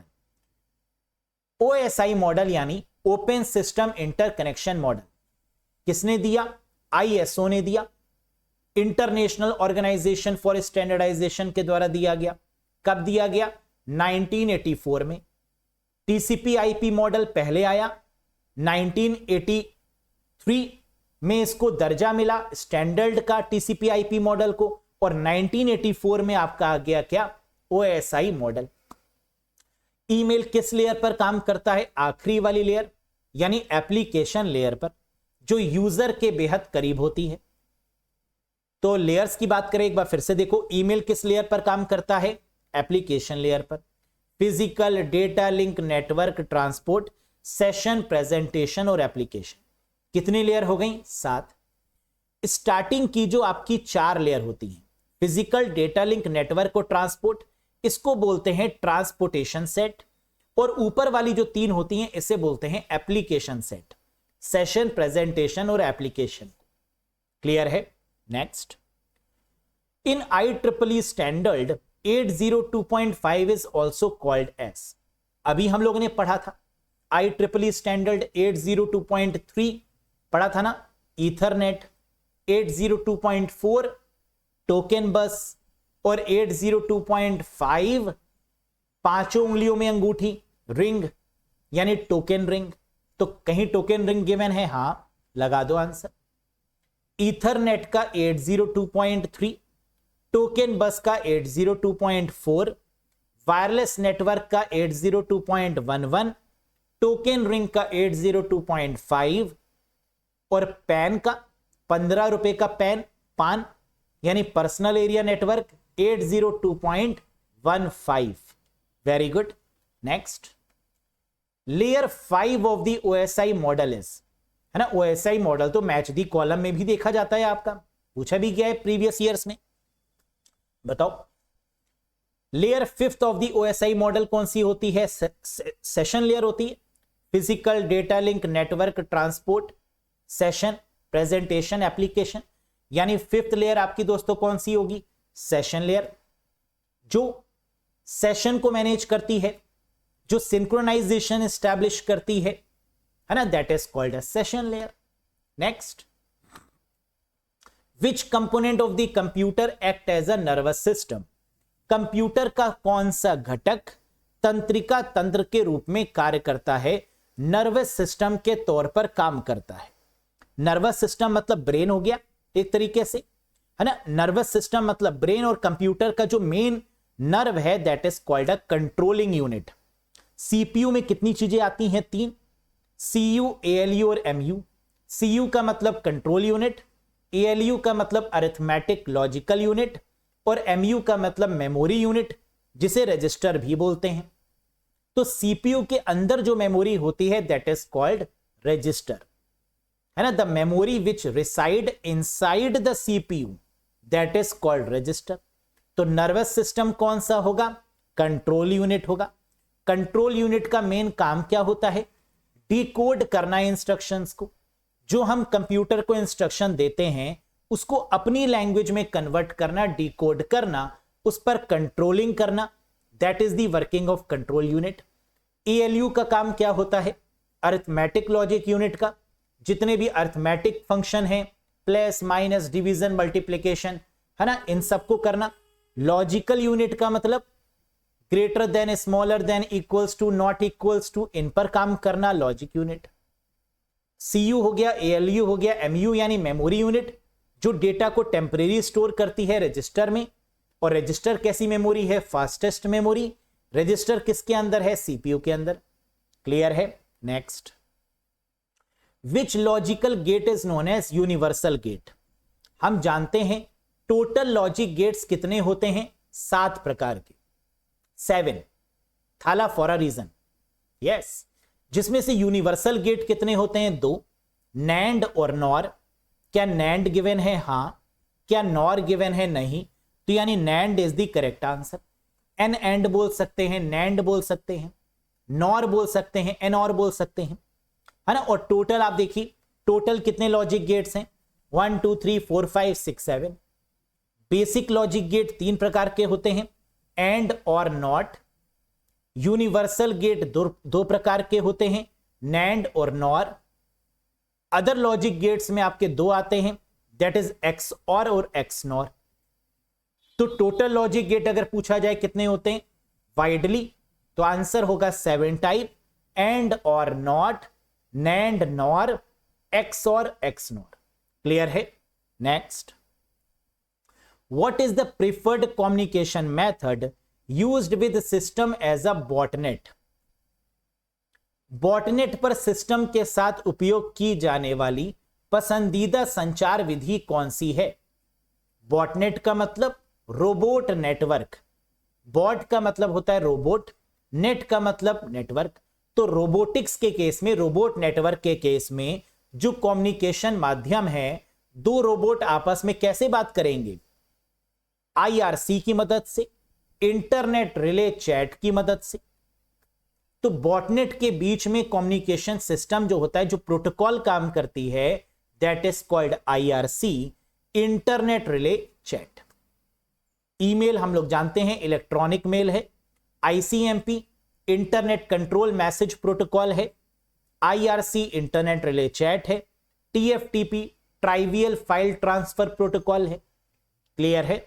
Next, a mechanism used to encrypt and decrypt the data is called? Data को इनक्रिप्ट और डिक्रिप्ट करने के लिए उपयोग किया जाने वाला एक तंत्र क्या है? इनक्रिप्शन एंड डिक्रिप्शन के कॉम्बिनेशन को क्या बोलते हैं? क्रिप्टोग्राफी बोलते हैं। सो the correct answer is option number 3, that is cryptography. Encoding और डिकोडिंग कह सकते हैं, इनक्रिप्ट और डिक्रिप्ट बोल सकते हैं, है ना, that is cryptography. Which of the following symbol are commonly known as wild card in Excel 365? बहुत बार पूछा गया क्वेश्चन। निम्नलिखित में से किस प्रतीक को आमतौर पर एक्सेल 365 या किसी भी वर्जन में वाइल्ड कार्ड के रूप में जाना जाता है? And the correct answer is asterisk और क्वेश्चन मार्क। वाइल्ड कार्ड का मतलब जो स्पेसिफिक कैरेक्टर को सर्च करने में यूज हो, दैट इज वाइल्ड कार्ड। इसको याद कर लीजिए कि एक्सेल में कभी भी वाइल्ड कार्ड कैरेक्टर पूछें या सिंबल पूछें तो आंसर क्या होगा? एस्ट्रिक और क्वेश्चन मार्क, जिसका यूज स्पेसिफिक चीज को सर्च करने के लिए यूज किया जाता है। वाइल्ड कार्ड हो गया। Next, which function key is used to access the boot menu in windows? Windows operating system में बूट मेन्यू तक पहुंचने के लिए किस फंक्शन की का उपयोग करते हैं? तो हम जानते हैं कई बार हमारा सिस्टम प्रॉपरली काम नहीं करता, हम उसे सेफ मोड में ओपन करते हैं बूट मेन्यू में जाकर F8 की मदद से। सो द आंसर इज F8। जब हम बूटिंग के समय पर F8 दबाते हैं तो एडवांस्ड बूट ऑप्शन ओपन हो जाता है और यहां से हम अपने कंप्यूटर को सेफ मोड में ओपन कर सकते हैं, दैट इज F8। क्लियर है? F7 बहुत इंपॉर्टेंट है, ग्रामर और स्पेलिंग चेक के लिए यूज किया जाता है। शिफ्ट F7 बहुत इंपॉर्टेंट है, थेसोरस के लिए यूज किया जाता है ना, तो ये सब आपको पता होना चाहिए। F12 सेव एज के लिए यूज किया जाता है। F4 repeat the last action perform के लिए यूज किया जाता है। नेक्स्ट, ये आईपी एड्रेस किस क्लास को बिलोंग करता है? 198.2.2.1 IP address belongs to which IP class? कैसे बताएंगे? बताइए आंसर। 198.2.2.1 आईपी एड्रेस किस आईपी क्लास का उदाहरण है? Class A, class B, class C या क्लास डी? ऑक्टेट की पहली जो आपकी है वो क्या है? 198। इसी से पता चल जाएगा पहला ऑक्टेट। फर्स्ट ऑक्टेट क्या है 198 आईपी एड्रेस में, और 198 किस रेंज में आता है, क्लास सी की रेंज में। So the answer is class C. एक बार देखो, आईपी एड्रेस की 5 क्लासें होती हैं, A B C D E, और इन 5 क्लासेस की जो रेंज है वो क्या है, क्लास ए की 0 से 127, कई जगह पर 0 से 126 भी लिखा मिलेगा, लेकिन वो गलत है, क्योंकि 127.0.0.1 इसे बोलते हैं हम लोग लूप बैक एड्रेस, जिसे लोकल होस्ट भी बोला जाता है, और ये क्लास ए में आता है। तो 0 से 127 क्लास ए, 128 से 191 क्लास बी, 192 से 223 क्लास सी, 224 से 239 क्लास डी, और 240 से 255 क्लास ई। अब 198 पहला नंबर देखो, 198 किस क्लास में आ रहा है, तो आपने कहा सर 192 और 223 के बीच में पहला नंबर आ रहा है, बस यही हो जाएगा answer, class C is the answer.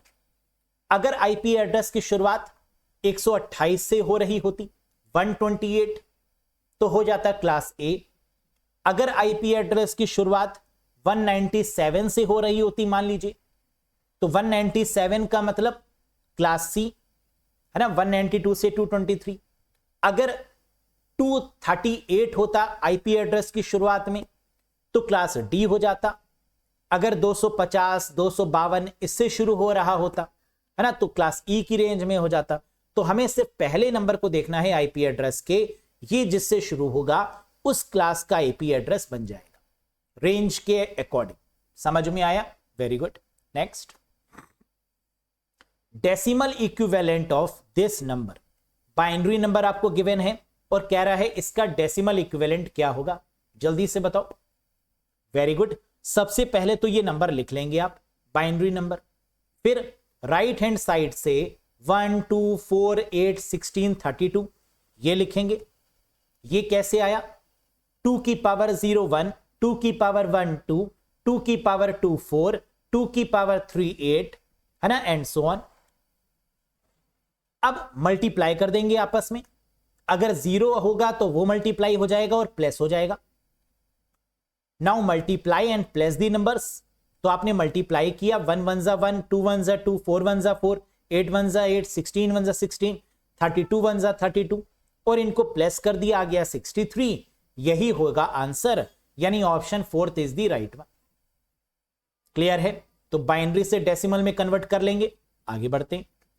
What is the maximum number of sheet that can be added to Excel workbook? Excel workbook में अधिकतम कितनी शीट जोड़ी जा सकती हैं? क्या इसकी कोई लिमिट है? लेटेस्ट वर्जन में 255 लिमिट निर्धारित की गई है, यानी 255 इज द करेक्ट आंसर। तो by default sheet latest version में कितनी है? 1। पुराने वर्जन में कितनी है? 3 by default sheet. Yes, worksheet के कलेक्शन को क्या बोलते हैं? वर्कबुक। और एक्सेल शीट का दूसरा नाम क्या है? बुक वन, जिससे इसको रिप्रेजेंट किया जाता है। तो यहां पर आंसर क्या होगा? Maximum sheet 255। Next, what is the output of the following function in MS Excel 2021 या किसी भी वर्जन में? Ceiling 5 into 9, 12। कैसे करेंगे इस क्वेश्चन को? सीलिंग का मतलब होता है बड़ी वैल्यू, 12 की टेबल पढ़ेंगे और 5 into 9 यानी 45 से बड़ा होना चाहिए या बराबर आनी चाहिए, तो वो आंसर हो जाएगा। तो 12 की टेबल में क्या 45 आएगा? जी नहीं। बड़ी का मतलब 12 की टेबल जब हम पढ़ेंगे तो 45 से ग्रेटर कब आएगा? 12 3 जा 36, 12 4 जा 48, बड़ा हो गया, यानी दैट इज द आंसर। तो 12 4 जा 48, that is the correct answer. 36 answer कब होता? जब सीलिंग की जगह पर फ्लोर दिया होता। तो 45 से कम वाली वैल्यू हम रखते, 12 की टेबल पढ़ते, और 45 से कम कब आता? 12 3 जा 36, यानी तब 36 हो जाता फ्लोर के केस में। सीलिंग के केस में बड़ी वाली वैल्यू आती है, दैट इज 48। क्लियर है? Next, which layer in OSI architecture is considered as the heart of the OSI model? कई बार डिस्कस किया है लेक्चर में। ओएसआई मॉडल का हार्ट किसको बोलते हैं? बताइए। नेटवर्क लेयर जी नहीं, सेशन लेयर जी नहीं, डेटा लिंक लेयर जी नहीं, transport layer is the right answer. This is called the heart of the OSI model. क्यों? क्योंकि इसमें दो इंपॉर्टेंट प्रोटोकॉल काम करती है, टीसीपी और UDP. That is why it is called the heart of the OSI model. End to end connection establish करने का काम ट्रांसपोर्ट लेयर का ही होता है। Yes, next. Which component of MS Excel display the address of the active cell? MS Excel का कौन सा घटक सक्रिय सेल का पता प्रदर्शित करता है? सोच के बताओ। एक्सेल में जो एक्टिव सेल का एड्रेस है वो कहां दिखता है? नेम बॉक्स में।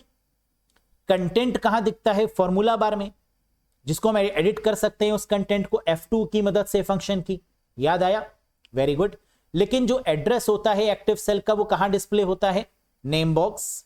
जरा ध्यान दो, जब हमने पहली सेल पर क्लिक किया A1, है ना, पहली सेल का एड्रेस क्या होता है? A1। ये एड्रेस कहां पर दिखा? नेम बॉक्स में। This is called name box. और नेम बॉक्स के राइट साइड में क्या है? फॉर्मूला बार, जिसमें कंटेंट को एडिट किया जा सकता है, या जो कंटेंट को डिस्प्ले करता है एक्टिव सेल के वो फॉर्मूला बार होता है। अब ध्यान दो, अगर क्वेश्चन में एड्रेस की जगह पर कंटेंट दिया होता, which component of MS Excel display the content of the active cell, तो आंसर फॉर्मूला बार हो जाता। एड्रेस की बात करेंगे तो नेम बॉक्स होगा, और अगर कंटेंट की बात करेंगे तो फॉर्मूला बार होगा, है ना। याद रखिएगा, जनरली यहीं पर कैंडिडेट कंफ्यूज होते हैं और आकर कहते हैं शिट, पता तो था मुझे, पता नहीं कैसे गलत हो गया, है। तो एक्टिव रखना पड़ेगा माइंड को। In Excel the keyboard shortcut for creating a chart from the selected cell. Excel में चयनित सेल से चार्ट बनाने के लिए किस कीबोर्ड शॉर्टकट का प्रयोग करेंगे? क्या एक्सेल शीट में कई सारे चार्ट बना सकते हैं आप? जी हां, bar chart, line chart, pie chart, है ना, बहुत सारे चार्ट होते हैं। इसकी शॉर्टकट की क्या होगी? दो होती हैं, या तो ऑल्ट के साथ F1 या F11। तो क्या ऑल्ट F1 गिवन है? नहीं। क्या F11 गिवन है? हां। So the correct answer is F11। Clear है? Very good. नेक्स्ट, दोनों याद रखना, चार्ट के लिए दो शॉर्टकट की, ऑल्ट F1 और F11। Next, port number of SMTP and POP3 protocol is respectively. बताइए। ये मैंने आज एक सेशन भी लिया था, देखिएगा आप, जहां पे जितने भी पोर्ट नंबर इंपॉर्टेंट हैं उन सबको हमने डिस्कस किया हुआ है ना। बताइएगा मुझे, वो आपने सेशन देखा? पोर्ट नंबर वाला 10 इंपॉर्टेंट पोर्ट नंबर्स, है ना, आएगा जरूर क्वेश्चन वहां से। बताओ, SMTP का पोर्ट नंबर और POP3 का क्या है? बिल्कुल सही, SMTP का 25 होता है और POP3 का 110 होता है। SMTP और POP3 कौन सी प्रोटोकॉल है? मेल वाली। मेल की टोटल कितनी प्रोटोकॉल होती हैं? 4। SMTP मेल भेजने के लिए, मेल रिसीव करने के लिए POP3 और IMAP, है ना, और एक बच गई माइम, अटैचमेंट पर्पज से। समझ में आया? Next, dash type of RAM consumes more power and dash RAM consumes less power. बताइए, ऐसी कौन सी रैम है जो अधिक बिजली की खपत करती है और ऐसी कौन सी रैम है जो कम बिजली की खपत करती है? हम जानते हैं रैम कितने प्रकार की होती है? 2 प्रकार की। रैंडम एक्सेस मेमोरी, जिसे टेम्परेरी वोलेटाइल मेमोरी बोलते हैं, स्टैटिक रैम और डायनेमिक रैम होती है। एक SD रैम भी होती है जो डायनेमिक रैम का एडवांस्ड वर्जन है, जिसको सिंक्रोनस डायनेमिक रैम बोला जाता है। ऐसी कौन सी रैम है जो ज्यादा पावर कंज्यूम करेगी? वो जो मोबाइल फोन में लगी होती है, जिसे डायनेमिक रैम बोलते हैं, ये ज्यादा पावर कंज्यूम करती है। और जो कैश मेमोरी के लिए यूज होती है RAM, that is called SRAM, जिसकी मदद से कैश मेमोरी बनाई जाती है, दैट इज SRAM। ये लेस पावर को कंज्यूम करती है ना। याद रखिएगा, स्टैटिक रैम और डायनेमिक रैम में क्या डिफरेंस है? डायनेमिक रैम जो बार बार रिफ्रेश होती है, मोबाइल फोन्स में यूज होती है, हमारे लैपटॉप में यूज होती है। लेकिन स्टैटिक रैम जो कि फिक्स होती है और इसका यूज करते हैं कैश मेमोरी को बनाने के लिए, दैट इज स्टैटिक रैम। कौन सी रैम ज्यादा पावर कंज्यूम करेगी? डायनेमिक। और कौन सी रैम कम पावर कंज्यूम करेगी? स्टैटिक। इंपॉर्टेंट क्वेश्चन है। Next, in Microsoft Excel the error message displayed on the cell is always preceded by. बताइए, माइक्रोसॉफ्ट एक्सेल में सेल पर प्रदर्शित त्रुटि संदेश हमेशा डैश से पहले होता है। कोई भी जो एरर मैसेज है उसकी शुरुआत किससे होगी? किस सिंबल से होगी? इक्वल्स टू से होगी, है ना? डन है ना? हमेशा शुरुआत किससे होगी? इक्वल्स टू से। फॉर्मूले की, जब फॉर्मूले की बात करेंगे तब इक्वल्स टू होगा, जब फंक्शन की बात करेंगे तब भी इक्वल्स टू होगा, लेकिन जब एरर की बात करेंगे तो इक्वल्स टू नहीं होगा। तो क्या होगा? बिल्कुल हैश सिंबल होगा, है ना? एरर के केस में हमेशा हैश सिंबल से शुरुआत होती है, जैसे hash NA, hash value, hash reference, hash name, hash div, hash hash hash. जब फिट नहीं होता है उसमें नल, नम, है ना? हैश से शुरुआत होगी। डॉलर सिंबल किस में होता है? जल्दी से बताइए। Very good, cell referencing. जब हमें रोज या कॉलम को लॉक करना होता है तो उसे बोलते हैं सेल रेफरेंसिंग। और एक्सेल में सेल रेफरेंसिंग को किस सिंबल से इंडिकेट करते हैं? डॉलर से। फिट है बॉस, है ना? Dollar. CPU can directly understand this language. CPU इस भाषा को सीधे समझ सकता है। सीपीयू यानी processor, central processing unit, the brain of computer, किस लैंग्वेज पर काम करता है? असेंबली लैंग्वेज पर, यानी option 3 is the correct one. Assembly language यानी जो निमोनिक्स पर काम करती है, जो सिंबल्स पे काम करती है, उसी को सीपीयू समझता है। तो CPU can directly understand this language. CPU इस भाषा को सीधे समझ सकता है, that is assembly language. Low level language बोल सकते, है ना? मशीन लैंग्वेज और असेंबली लैंग्वेज ये लो लेवल लैंग्वेजेस होती हैं आपकी। हाई लेवल लैंग्वेज जैसे सी, C++, जावा, C#, है ना? ये हाई लेवल होती हैं आपकी। Next, cell address $A4 in a formula in MS Excel mean. MS Excel में एक सूत्र में सेल एड्रेस $A4 का क्या मतलब है? Absolute cell reference, mixed cell reference, relative cell reference या ऑल ऑफ दीज। हम जानते हैं सेल रेफरेंसिंग का मतलब कैसे लॉक करे रोज या कॉलम्स को, जिसके लिए डॉलर का यूज करते हैं। सेल रेफरेंसिंग 3 प्रकार की होती है। जय श्री राम, राम से याद करवाया था मैंने। रिलेटिव, एब्सोल्यूट और मिक्स्ड। राम रिलेटिव का मतलब जिसमें कोई भी डॉलर नहीं है, एवन ना तो हम रो को लॉक कर रहे हैं ना कॉलम को। एब्सोल्यूट का मतलब जिसमें कॉलम और रो दोनों को लॉक किया जा रहा है, $A, $1, वो एब्सोल्यूट हो जाएगी। और मिक्स्ड का मतलब या तो रो लॉक करेंगे या column, that is called mixed, जिसमें किसी एक के साथ में डॉलर लगा होगा। तो यहां पर डॉलर लगा है, हां, तो इसका मतलब रिलेटिव तो नहीं होगा, क्योंकि रिलेटिव में डॉलर हो ही नहीं सकता। एब्सोल्यूट में $2 होने चाहिए, ये एब्सोल्यूट भी नहीं होगा। मिक्स्ड होगा, क्योंकि मिक्स्ड में या तो रो के साथ लगता है या कॉलम के साथ, तो यहां कॉलम के साथ डॉलर लगा हुआ है, तो ये क्या हो जाएगा? Mixed cell referencing. क्या $A4 भी सही है और $A4 भी सही है? जी हां, $A4 होता तो भी मिक्स्ड होता, $A4 है तो भी मिक्स्ड है। लेकिन अगर $A4 ये दोनों होते, $2 लगे हुए, तो एब्सोल्यूट हो जाता, और सिर्फ A4 लिखा होता तो रिलेटिव हो जाता। क्लियर है? नेक्स्ट देख सकते, रिलेटिव का मतलब A1, एब्सोल्यूट का मतलब रोज और कॉलम्स दोनों को लॉक करेंगे, $A, $1, और मिक्स्ड में या तो रो को लॉक करेंगे या कॉलम को, दैट इज $A1 या $1, मिक्स्ड हो गया। 57 क्वेश्चन नंबर बताइए। Creeper program often regarded as the first virus. क्या क्रीपर पहला वायरस है? जी हां, जिसे 1971 में बनाया गया। बहुत बढ़िया। किसके द्वारा बनाया गया? Charles Babbage, Alan Turing, Tim Berners Lee या बॉब थॉमस? करेक्ट आंसर होगा बॉब थॉमस के द्वारा। तो क्रीपर जो कि पहला प्रोग्राम है, पहला वायरस है, जिसे अक्सर पहला वायरस माना जाता है, 1971 में बॉब थॉमस के द्वारा बनाया गया, that is Creeper virus. Clear है? Very good. Next, in MS Excel 365 which protocol key is use to open the macro dialog box? बताइएगा। MS वर्ड हो, MS एक्सेल हो, MS पावर पॉइंट हो, अगर मैक्रोस की बात कर दी गई तो मतलब मैक्रोस का यूज किया जाता है रेपिटेटिव टास्क को रिकॉर्ड करने के लिए, है ना। जो काम बार बार कर रहे हैं उसको रिकॉर्ड करना है, मैक्रोस के थ्रू रिकॉर्ड कर देंगे। और मैक्रोस की शॉर्टकट की क्या है? Alt F8। मैक्रोस किस टैब में मिलता है? व्यू टैब में। और मैक्रोस को किस लैंग्वेज के तहत बनाते हैं?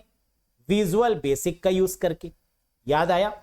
तो मैक्रोस से क्या क्या पूछते हैं? टैब, व्यू टैब, शॉर्टकट की Alt F8। मैक्रो होता क्या है? रेपिटेटिव टास्क को रिकॉर्ड करने के लिए। और programming language visual basic for application, VBA या विजुअल बेसिक भी बोल सकते हैं। Next, which among these is a false statement for trojan horse? इनमें से कौन सा ट्रोजन हॉर्स के लिए गलत कथन है? ट्रोजन हॉर्स तो मालूम है ना, अभी पढ़ा था हम लोगों ने, that pretend to be useful but actually not. जो लेजिटिमेट सॉफ्टवेयर है ट्रोजन हॉर्स। पहला ट्रोजन हॉर्स एनिमल के नाम से, याद आया? बहुत बढ़िया। कह रहे trojan horse does not replicate itself. बिल्कुल सही। ट्रोजन हॉर्स एक ऐसा मैलवेयर है जो रेप्लिकेट नहीं करता, है ना। याद रखिएगा, ये रेप्लिकेट नहीं करता है। जैसे वायरस और वॉर्म रेप्लिकेट करते हैं ना, ये रेप्लिकेट नहीं करता। ये अपनी कॉपीज नहीं बनाता, ये पुनरावृत्ति नहीं करता, रेप्लिकेट नहीं करता। सही है। Appears harmless but is in fact malicious. बिल्कुल सही है ना। ये कैसा होता है? मैलिशियस, लेकिन अपने आप को दिखाता कैसे है कि मैं हार्मलेस हूं, लेकिन हार्मफुल होता है, मैलिशियस होता है ना। Pretend to be useful but actually not. सही है। I love you is a trojan horse. बिल्कुल सही। आई लव यू एक फेमस ट्रोजन हॉर्स है ना। देखा जाए तो वाकई में ये है भी, है ना। देखने में बड़ा अच्छा लगता है, लेकिन होता बड़ा बुलाती है मगर जाने का नहीं। यस, तो Trojan horse, I love you is a very famous trojan horse, ये भी सही है। फायरवॉल रिमूव्स अ ट्रोजन हॉर्स, जी नहीं, ये फॉल्स स्टेटमेंट है। फायरवॉल जो है वो ट्रोजन हॉर्स को रिमूव नहीं कर सकता। That is the wrong statement. Clear है? Next, dash is a chatbot developed by XAI, an AI company founded by Elon Musk. Very important question, है ना। हाल ही में आपने देखा भी होगा कि XAI यानी ट्विटर, X का मतलब ट्विटर का नाम X हो गया है, जानते हैं ना आप। एलॉन मस्क ने खरीद लिया है। XAI द्वारा विकसित एक चैटबॉट है जो एलॉन मस्क द्वारा स्थापित एक AI कंपनी है। तो हाल ही में एलॉन मस्क ने एक चैटबॉट डेवलप किया है X यानी ट्विटर के लिए। इसका नाम क्या है? Chat GPT। जी नहीं, ये तो ओपन AI के द्वारा डेवलप किया गया है। जेमिनी गूगल के द्वारा डेवलप किया गया चैटबॉट है। मेटा फेसबुक के द्वारा डेवलप किया गया है। ग्रॉक, बिल्कुल सही जवाब, एलॉन मस्क X कंपनी के द्वारा डेवलप किया गया, दैट इज ग्रॉक, है ना। अब आपने अगर X ओपन किया हो, ट्विटर ओपन किया हो हाल ही में, तो आपको वहां पर दिखेगा ग्रॉक फीचर, है ना, जो कि चैटबॉट है। जैसे आप चैट GPT से कुछ भी पूछ सकते हैं, जेमिनी से कुछ भी पूछ सकते हैं, मेटा से कुछ भी पूछ सकते हैं, वैसे ही ग्रॉक से भी कुछ भी पूछ सकते हैं। क्या हो गया? ये चैट GPT जैसा हो गया, या चैट बॉट बोल सकते हैं आप इसको। Yes, very good. तो आउट ऑफ 60 आपने स्कोर कितना किया भाई, ये तो बताइए, कमेंट करके बताइएगा आउट ऑफ 60 और स्कोर गाइस। बहुत बढ़िया क्वेश्चन थे आज के सेशन में, है ना। बहुत सारे मिलेंगे। और ये रहा क्वेश्चन ऑफ द डे, जिसका आंसर आपको कमेंट बॉक्स में बताना है। क्या है ये question? Which memory act as a buffer between CPU and main memory? Main memory का मतलब रैम। रैम और CPU के बीच में, या CPU और मेन मेमोरी के बीच में जो मेमोरी आती है उसे क्या बोलते हैं? कौन सी मेमोरी CPU और मुख्य मेमोरी के बीच में बफर के तरीके से काम करती है? बताइए। रैम, रोम, कैशे या स्टोरेज? या आता है? बताएंगे नहीं? एक बार कमेंट करके बताइए। मैं आंसर करूंगा इसका थर्ड वाले मैराथन में, है ना। बाकी मुझे इंतजार रहेगा आपके कमेंट का, क्या होगा इसका करेक्ट आंसर गाइस। या आता है बताएंगे, नहीं भी लिख सकते। यस, तो कैसा लगा आपको आज का सेशन? उम्मीद है कि आपने अच्छे से रिवाइज किया होगा, है ना। ये वही क्वेश्चंस हैं जो एग्जाम में आपको साक्षात्कार मिलेंगे, वहां मेरा चेहरा आ रहा होगा आपकी आंखों के सामने, है ना, कि सचिन सर ने बिल्कुल सेम क्वेश्चन पढ़ाए, देखो मिल गए, थैंक यू बोल देना। उम्मीद है कि ये सेशन पसंद आया होगा। पसंद आए तो एक बार लाइक कर दीजिएगा, चैनल पर नए हो तो सब्सक्राइब कर दीजिएगा। कंप्यूटर अगर डेप्थ में पढ़नी हो UPSSC के रिगार्डिंग तो इस कोर्स से कनेक्ट हो जाइएगा, बेस्ट कोर्स है। इसके बाहर कुछ पढ़ने की रिक्वायरमेंट नहीं है, सब कुछ मिलेगा, वीडियोस, PDF, मॉक टेस्ट, है ना। बस पढ़ लीजिए आराम से, रिवाइज करते रहिए आगे वाले एग्जाम्स को लेकर, है ना। You can join. कोई कंफ्यूजन है, कोई डाउट है तो व्हाट्सएप नंबर पे आप बात भी कर सकते हैं हमसे, इस नंबर पे मैसेज करके। अरोड़ा एजुकेटर एप्लीकेशन इंस्टॉल कर लीजिएगा अगर कोर्स से जुड़ना है तो, है ना, जहां वीडियोस, PDF और मॉक टेस्ट सब आपको मिल जाएंगे। कुछ कहना चाहते हैं, कुछ सजेशन है, कुछ बताना चाहते हैं, कुछ राय है, कुछ दिक्कत फील कर रहे हैं, कमेंट बॉक्स में कमेंट करके बता सकते हैं, है ना। हाउ इज द जोश, क्या कॉन्फिडेंस बढ़ रहा है? तो एक बार यस सर लिख दीजिएगा, हाँ सर कॉन्फिडेंस बढ़ रहा है। चीजों को रिवाइज जो हमने पढ़ा हुआ है बढ़िया तरीके से, है ना, उसको रिवाइज हम कर पा रहे हैं। बस मोटिव यही है कि आप सिलेक्शन ले लें और जो पढ़ाया हुआ है वो आखिरी वक्त पर काम आ जाए, ताकि आप ये बोल पाए कि थैंक यू सचिन सर, है ना। आखिरी वक्त पे जो सेशन आपने लिए वो काफी कारगर निकले और इसकी मदद से जो हमने पढ़ा हुआ था वो बढ़िया तरीके से रिकॉल भी हो गया। That's all for today guys, बहुत जल्द मिलेंगे नेक्स्ट सेशन में। नोट्स बनाते रहिए, रिकॉल करते रहिए, पढ़ते रहिए, लेकिन सेहत का ध्यान भी रखिए, है ना। एग्जाम पास में है इसका मतलब ये नहीं कि आप पूरा टाइम पढ़ेंगे। टहलने भी जाइए, वॉक भी करिए, बढ़िया सा खाना पीना भी लीजिए, अपनी पेरेंट्स को भी देखिए, है ना। ये सारी रिस्पॉन्सिबिलिटी आपकी है। That's all for today guys, thank you very much, bye bye and take care.